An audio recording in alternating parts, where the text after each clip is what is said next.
Denver Broncos and the Kansas City Chiefs. The Chiefs find themselves as 12.5 to 13-point favorites at home here against the Broncos. 44.5, 45 is the total. Steven, this is a bye for the Chiefs in week 17. Lucky them.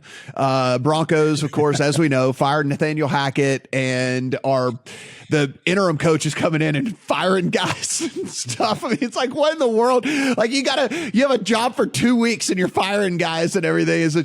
It's just a complete and utter train wreck there in Denver. And I think this line is appropriate. If you guys watched our Thursday night video and you happen to get in on, like I was saying, if there is any of those funky kind of 3-team 10-point teasers that you can play out there, I mean, this seems like a pretty decent one for me to kind of take the Chiefs down to 2.5 or whatever, if you want to do that. But it's Chiefs or pass, even with the large spread for me. But I can't lay it because I do question at least a tiny bit motivation, because we have seen Andy Reid put Patrick Mahomes on the sideline before. Like, we have seen Andy Reid say, okay, enough's enough. We're going to finish out with someone else. So I think there's at least a minimal chance for a backdoor here, which is the only reason I haven't come in on the Chiefs.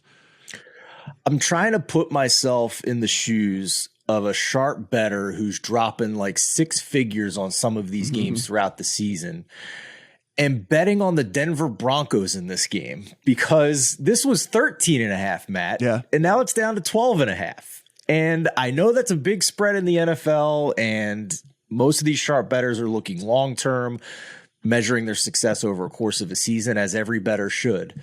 But like, there is so much that can't be quantified on the Broncos side in this game, with the firings, as you mentioned, not just the head coach, but basically the entire staff, skeleton crew staff this week.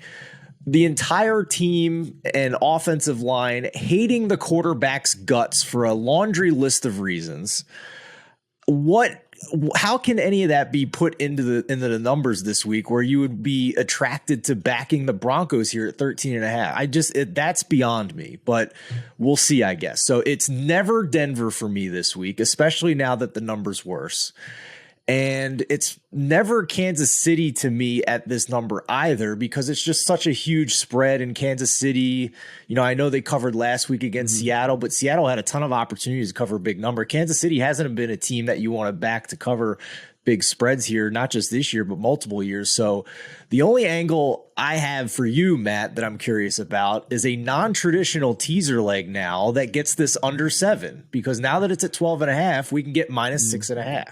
Yeah, I mean, no, look, this is a week for non-traditional teasers for sure. I mean, like, if you were going to do that, I think that this is the week to kind of do all of that stuff. I mean, Adam, if we take a look here, one, do you buy into my deal about, maybe we see the B squad here for the Chiefs in the fourth quarter? Because again, there have been times where Andy Reid has pulled Mahomes for safety purposes, and rightfully so, right? He should, because without Mahomes, that team is dead.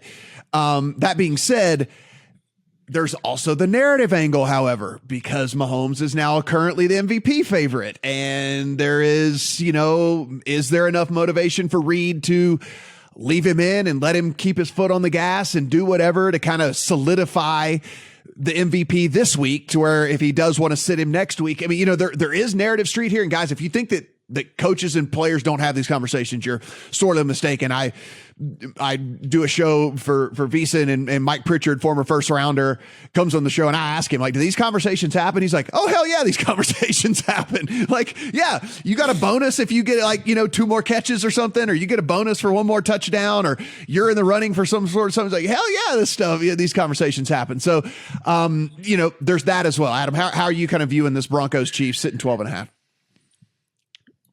So I go back to the first time these teams played, which was only a couple of weeks ago, and I remember the Chiefs getting out to a 4-touchdown lead and then having to hang on for dear life at the end of the game. And it gives me a little bit of pause about trying to figure out anything that these two teams are going to do. So I'll tell you the one way that I have looked at this game, and I don't know that anybody is going to think this jumps off the page with a spread this big, but it's the under.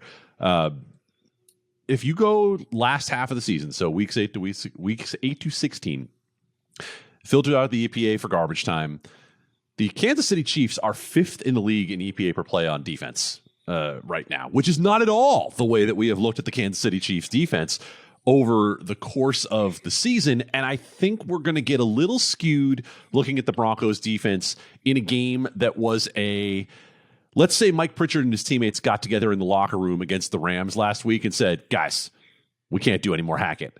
Like, we're going to find a way to get rid of Nathaniel Hackett.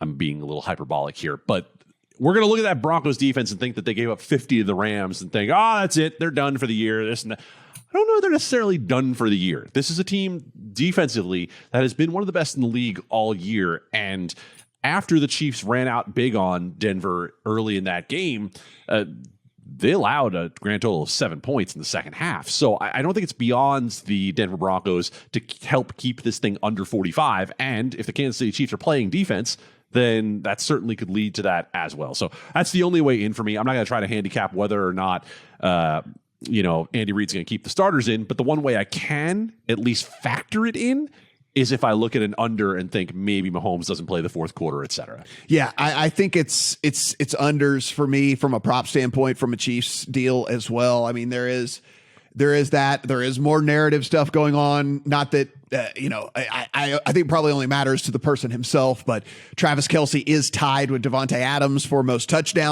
receiving touchdowns in the league as well. So that could play into something along the way as well. If they get down into the red zone, anytime Kelce touchdown, something like that, I imagine they would like to get him that as well, if at all humanly possible. So again, we try to start to, there are walks down narrative street as we get towards the end of the season with all of this stuff.